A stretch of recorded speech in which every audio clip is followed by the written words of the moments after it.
बिस्मिल्लाहिर्रहमानिर्रहीम। अस्सलाम वालेकुम वरहमतुल्लाहि वबरकातुहू। आप देख रहे हैं लर्न अकाउंटिंग और मैं बोल रहा हूँ कमर सोहरवर्दी। आज हम रेशोज़ से रिलेटेड जो है पास्ट पेपर्स के क्वेश्चंस वो हल करेंगे। तो हमने इनके ऊपर थोड़ा सा एक्सप्लेनेटरी जो लेक्चर्स हैं वो पहले अपलोड कर दिए हैं। उम्मीद है वो आपको हेल्प करेंगे। ये डाटा है जी, 4 रेशोज़ मांगी हैं। ग्रॉस प्रॉफिट रेशो मशहूर है, हम कास्ट अकाउंटिंग में निकालते रहे हैं। Working capital ratio, stock turnover ratio और लिक्विड रेशो। ठीक है, तो डाटा हमें ये दिया हुआ है। हमें ग्रॉस प्रॉफिट ये सेल चाहिए। अच्छा, 2 कंपनियां हैं, नईम और मुकीत, दोनों के लिए उन्होंने कहा ये जो है कैलकुलेट करें। अभी इस पे कमेंट्स आपसे नहीं मांगे जाते। असूली तौर पे इसका जो रेशो का क्वेश्चन है उस पर कमेंट्री मांगी जाती है कि जी ये रेशो क्या बता रही है। अच्छा जी, सेल है, कास्ट ऑफ सेल है तो ग्रॉस प्रॉफिट निकल आएगा। ग्रॉस प्रॉफिट कैलकुलेट करके हम उसको सेल पे डिवाइड कर देंगे, हमारी पहली रेशो निकल आएगी। ये मतलब मुख्तलिफ इसके हैं, हम देखते हैं। और ओपनिंग क्लोजिंग स्टॉक है, ये स्टॉक टर्नओवर के लिए ज़रूरी था। कैलकुलेशन हमारी जो है साथ साथ ही चलती रहेगी। वो आप पास्ट जो क्वेश्चन पेपर है उस पर देखते रहिएगा। मैं फास्ट ट्रैक पे ये कर दूंगा क्योंकि जो एक्सप्लेन करने वाला एरिया था वो मैंने कर दिया। ग्रॉस प्रॉफिट क्या होता है? Gross profit over net sales के हमारी जो सेल्स हैं उनमें से प्रॉफिट का मार्जिन कितना है, कितने परसेंट जो है वो प्रॉफिट है। अगर 100 रुपये की सेल होगी तो प्रॉफिट उसमें से कितना होगा। तो हमारी जो कह लें कि ग्रॉस प्रॉफिट है वो ये हमने कैलकुलेट किया है। ये सेल्स हैं, ये कॉस्ट ऑफ सेल है और ये ग्रॉस प्रॉफिट है नीचे। ठीक है, ये हमने डाटा वहीं से लिया है। तो ग्रॉस प्रॉफिट यानी थाउजेंड्स में समझ लें और सेल पे डिवाइड किया तो ये पॉइंट्स में भी आता है। तो इसको परसेंटेज में कन्वर्ट कर देना ज़्यादा बेहतर है, अच्छा लगता है। तो इसी तरह इधर मुकीम साहब का भी हमने कर दिया। मेन ये कैलकुलेशन है और ये फार्मूला है, ये आपने जहन में रखना है। मैंने बताया था कि नाम में ही छुपा होता है और ये मशहूर हमारा यूज़ होता है। अच्छा जी, working capital turnover ratio. ठीक है, अब इसी में वर्किंग कैपिटल, एक तो हमें वर्किंग कैपिटल मालूम होना चाहिए, दूसरा है टर्नओवर। टर्नओवर का मतलब होता है कि साल में कितने फेरे लगे इसके। ठीक है, आज अगर कोई चीज़ हमने इंजेक्ट की सिस्टम में तो वो कितने दिनों बाद बाहर निकली। ठीक है, वर्किंग कैपिटल क्या है? हमारे करंट एसेट्स हैं माइनस करंट लाइबिलिटीज़। ये क्या है? वर्किंग कैपिटल है। ये वो ब्लड है जो ऑर्गेनाइजेशन को चलता रखता है, पैसों के चीज़ें ख़रीदने में हमारी फ्लेक्सिबिलिटी को शो करता है। तो दोनों कंपनीज़ का हमने वर्किंग कैपिटल जो है, पहले हमें स्टॉक दिया हुआ है, टोटल करंट एसेट्स दिए हुए हैं, अदर करंट एसेट्स, दोनों को जमा करेंगे, ये हमारे करंट एसेट्स बन गए, ये हमारी लाइबिलिटीज़ दी हुई हैं, तो ये हमारा वर्किंग कैपिटल है। ये कैलकुलेशन कर ली। तो ये हम जो है नीचे रखेंगे और कास्ट ऑफ गुड सोल्ड ऊपर रखेंगे। ठीक है, कास्ट के साथ नहीं ये निकालते, ये हम कास्ट ऑफ गुड सोल्ड से निकालते हैं क्योंकि ये कास्ट ऑफ गुड सोल्ड से रिलेटेड है। वर्किंग कैपिटल तो हमारी है ना, अभी उसमें प्रॉफिट मार्जिन तो शामिल नहीं हुआ। और कास्ट ऑफ गुड सोल्ड हमारे मतलब किस काम में लगता है? कास्ट पे लगता है, सेल पे नहीं लगता है। सेल तो आता है सामान ना, तो उस पर हमने डिवाइड किया तो ये 2.9 है, एक का 5 है। तो आपके हिसाब से कौन सी बेहतर हुई? 5 वाली। यानी जो मुकीम कंपनी है उसने 5 दफ़ा चीज़ ली बेची, चीज़ ली बेची, चीज़ ली बेची, उसके वर्किंग कैपिटल ने 5 फेरे लगाए हैं। ठीक है, और जो आमिर साहब हैं उनके वर्किंग कैपिटल ने जो है वो 3 फेरे लगाए हैं। तो एफिशिएंट कौन है? मुकीम, अगर एक ही इंडस्ट्री है तो। ठीक है, स्टॉक टर्नओवर का भी यही हाल है, कास्ट ऑफ गुड सोल्ड और नीचे एवरेज स्टॉक। एवरेज स्टॉक हमारे पास ओपनिंग स्टॉक है, क्लोजिंग स्टॉक है, दोनों कंपनीज़ का है। ये हमारा दोनों को जमा करके आ जाएगा टोटल स्टॉक। इसको हम 2 पे डिवाइड कर देंगे तो ये हमारा एवरेज स्टॉक निकला है। तो कास्ट ऑफ गुड सोल्ड हमें पहले से मालूम है, जो उसमें दी हुई है। वहाँ से ली और एवरेज स्टॉक पे डिवाइड किया तो ये दोनों की रेशो निकल आई। इसका भी यही है कि इसने 4 फेरे लगाए हैं, इसने 5 फेरे लगाए हैं, या इसने अबाउट 5 लगाए हैं, 4.25, इसने 5.25 के साल में इतनी दफ़ा स्टॉक जो है वो रोटेट किया।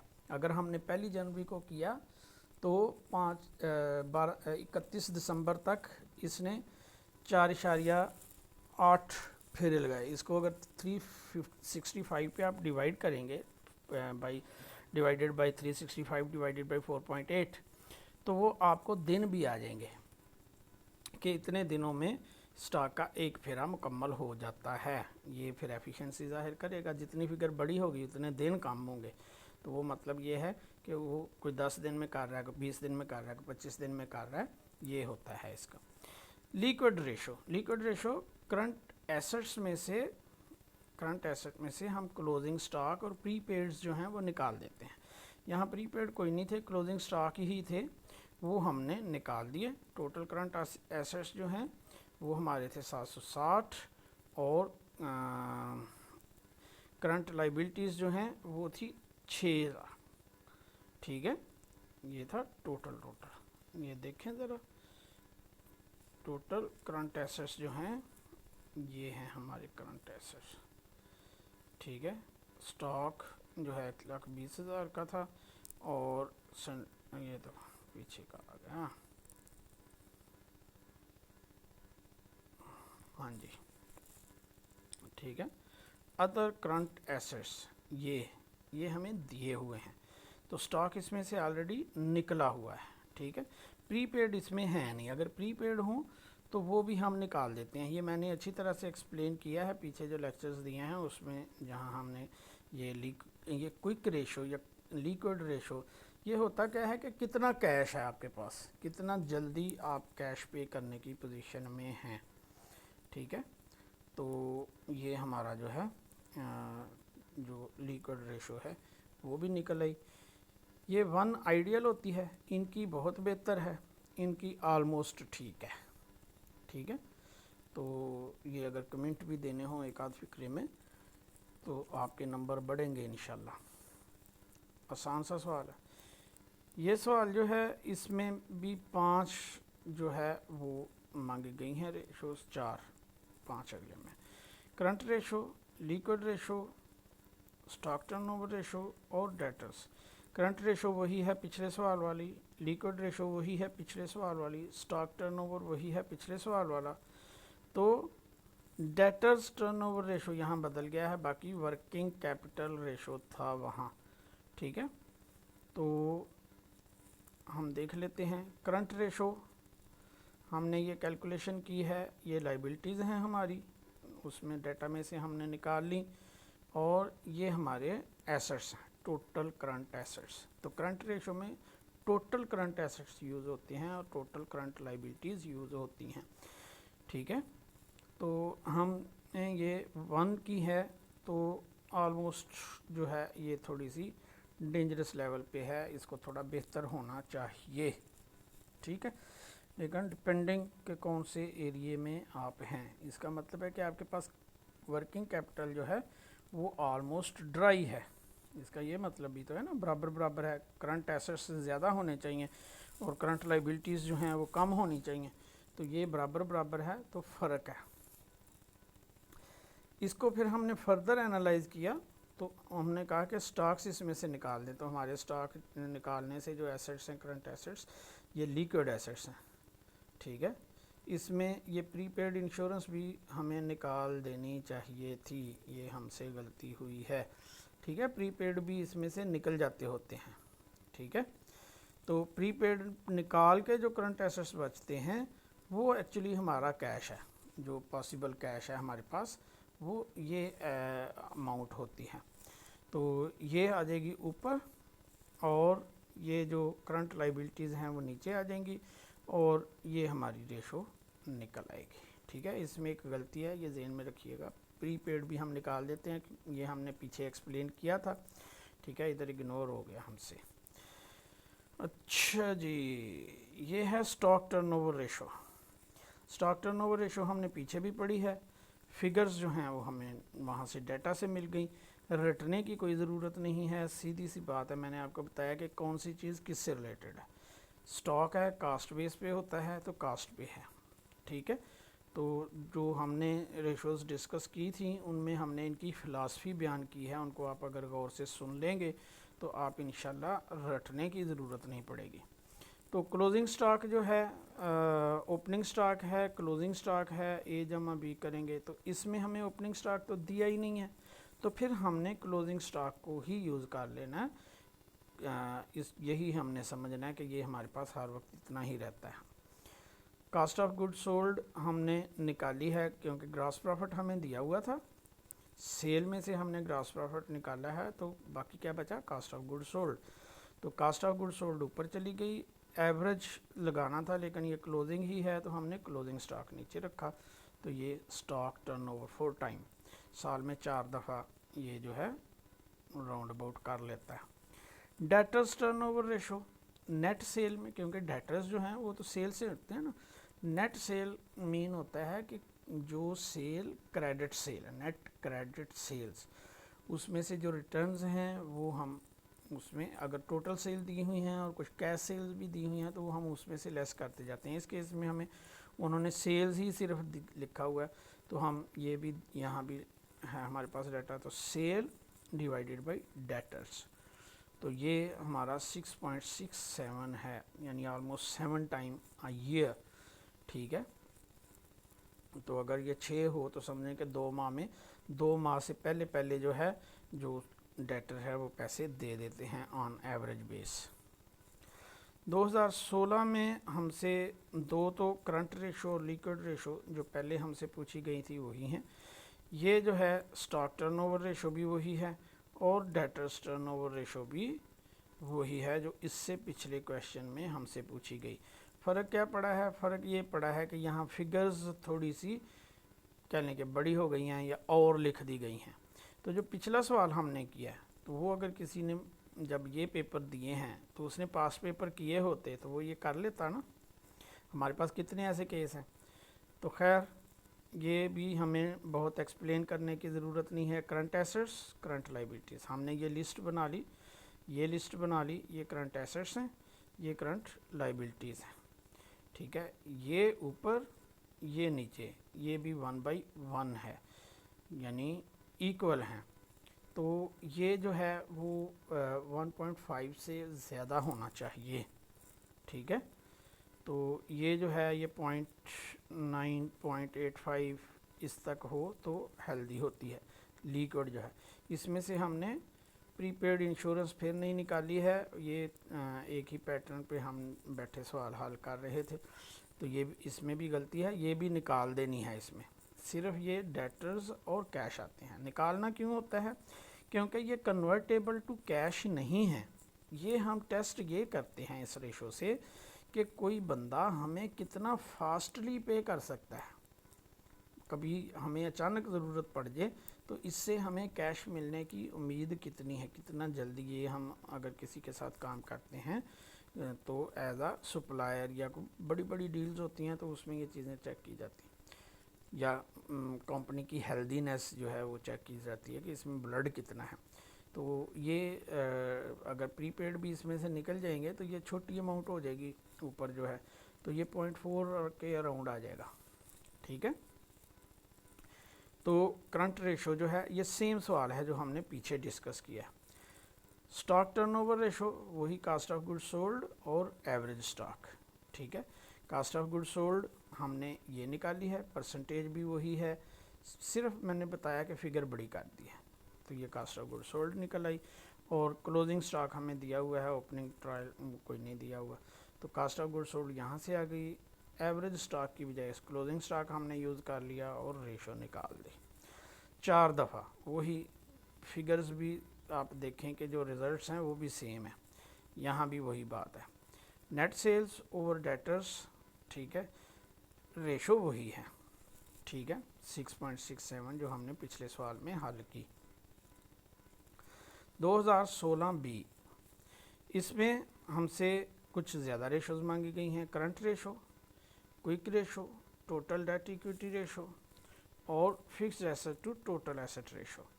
Long term to equity ratio, हम इनको भी, ये दोनों तो हमने की हैं पहले, ठीक है, यहाँ भी हम कर लेते हैं, और आखिरी 3 नई हैं उनको भी देख लेते हैं। ये मैंने एक ही पेज पे कर ली, इनकी पहले कैलकुलेशन देख लें फिर हम वहाँ चलेंगे।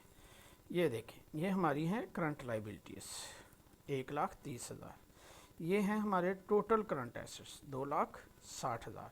टोटल करंट एसेट्स में से हमने स्टॉक भी निकाल दिया और प्रीपेड भी निकाल दिए हैं, यहाँ हमने गलती नहीं की, ठीक है। तो हमारे लिक्विड एसेट्स कितने हैं, 1,11,000 के, ये आपने फिगर्स याद रखनी है, हमने वहाँ यूज़ की हुई हैं ये कैलकुलेशंस।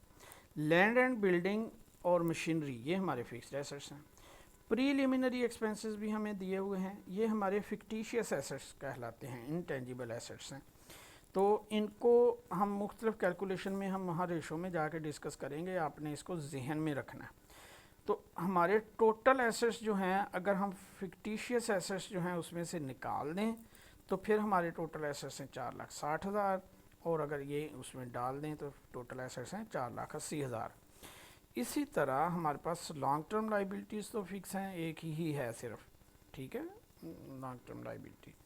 और जो हमारे पास शेयर कैपिटल है वो 2,90,000 का है, 2,000 के ये हैं और जनरल रिजर्व मिला के 2,90,000 का है। अब अगर कोई नेटवर्थ के तौर पे या हम इक्विटी को नेट इक्विटी यूज़ करते हैं, होनी वही चाहिए, ठीक है, लेकिन जिस लेवल पे हम ये सवाल हल कर रहे हैं उसमें हम इसको पूरा भी यूज़ कर सकते हैं। इसमें से ये 2,20,000 जो है 290 में से हम निकाल देते हैं, तो मैं वो आगे जाके आपको इसका हल बताता हूँ। प्रीलिमिनरी एक्सपेंसेस निकाल दें तो ये हमारे पास आ जाता है। तो ये फिगर्स आपने याद रखनी है। प्रीलिमिनरी एक्सपेंसेस होते हैं जब कंपनी शुरू होती है तो उस पे जो खर्चा आता है उसको हम कैपिटलाइज कर लेते हैं कि जी ये अब चूँकि कंपनी कायम करने में भी तो खर्चा आया ना। तो पहली थी करंट रेशो, करंट एसेट्स हमारे पास थे, हमने वहाँ कैलकुलेट किए, वहाँ से यहाँ आ गए, एसेट भी थे और लाइबिलिटीज़ भी थी।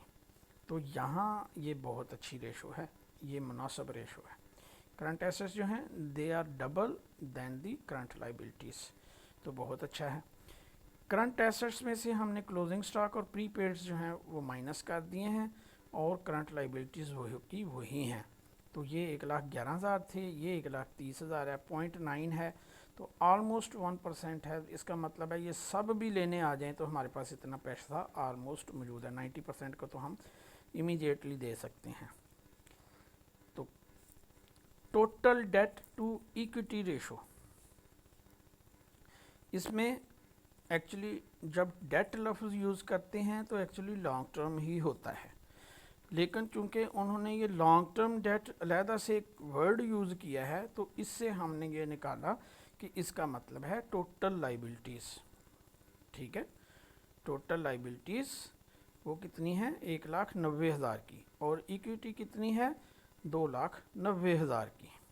अभी हमने इसको नेट ऑफ नहीं किया इसमें, ठीक है, क्योंकि इधर भी टोटल डेट है, तो ये 65% है, ठीक है। यानी जो हमारे मुकाबले में जो सारी लाइबिलिटीज़ हैं लॉन्ग टर्म शॉर्ट टर्म सब मिला के जो हमारा अपने फंड्स हैं उनसे वो 65% हैं, यानी वो हमारे बराबर भी नहीं है। 100% होते तो हमारे बराबर होते, 100% से ज़्यादा होते तो ये इसको गियरिंग भी बोलते हैं कि कितनी हमने आउटसाइड फाइनेंसिंग ली है लेकिन उसमें ये लॉन्ग टर्म लाइबिलिटीज़ सिर्फ ली जाती हैं।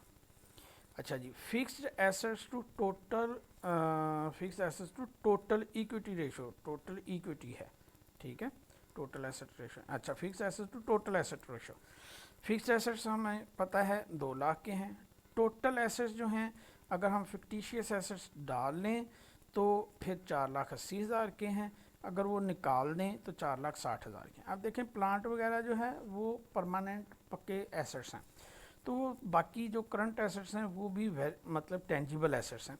तो इन टेंजिबल एसेट्स को निकाल के हम देखेंगे कि जो हमारे टेंजिबल एसेट्स हमारे पास मौजूद हैं टोटल, ठीक है, तो टोटल में से भी 20,000 निकल गया, और जो कह लें कि अगर ये फिक्स एसेट का हिस्सा होता है, प्रीलिमिनरी अमूमन फिक्स एसेट्स में आते हैं जो ऐसा ऐसा अमॉर्टाइज़ किए जाते हैं, जैसे डेप्रिसिएशन होती है ऐसे अमॉर्टाइजेशन होती है। तो ये लॉन्ग टर्म एसेट है, कोई शॉर्ट टर्म एसेट नहीं है। तो हम फिक्स्ड एसेट्स में ऊपर से भी यह समझे 2,20,000 होना चाहिए था, वहाँ से भी माइनस कर दिया, और 4,60,000 में भी कर दिया, 4,80,000 में से भी माइनस कर दिया। ठीक है, तो एक्चुअल हमारा जो है वो ये है।